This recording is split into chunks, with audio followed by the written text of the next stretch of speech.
नमस्कार सहकारी मित्रांनो, माझ्या YouTube चॅनलला आपल्या सर्वांचं स्वागत आहे. पण त्यापूर्वी आजचा व्हिडिओ हा कशा संदर्भातला आहे ते आपण आता थोडक्यात जाणून घेणार आहोत.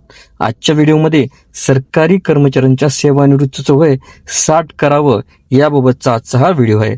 चला आता व्हिडिओमध्ये नेमकं काय म्हणलं ते आता आपण सविस्तरपणे बघूयात. सरकारी कर्मचाऱ्यांसाठी एक महत्वाची अपडेट हे हाताला लागलं आहे. खरं तर गेल्या काही दिवसांपासून महाराष्ट्र राज्य शासकीय सेवेत कार्यरत असणाऱ्या राज्य सरकारी कर्मचाऱ्यांच्या माध्यमातून सेवानिवृत्तीचं वय वाढवण्याची जोरदार मागणी उपस्थित केली जात आहे. यासाठी राज्य सरकारी कर्मचारी सरकार दरबारी जोरदार पाठपुरावा सुद्धा चालू आहे. सद्यस्थितीला राज्य सरकारी कर्मचाऱ्यांचे सेवानिवृत्तीचे वय 58 वर्ष तर दुसरीकडे केंद्रीय सरकारी कर्मचाऱ्यांचे सेवानिवृत्तीचं वय 60 वर्ष करण्यात आलं.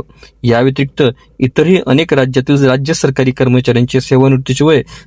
व्हिडिओला सविस्तर बघण्यासाठी कृपया डिस्क्रिप्शन बॉक्समध्ये दिलेल्या लिंकवर क्लिक करा आणि संपूर्ण व्हिडिओ पाहावा.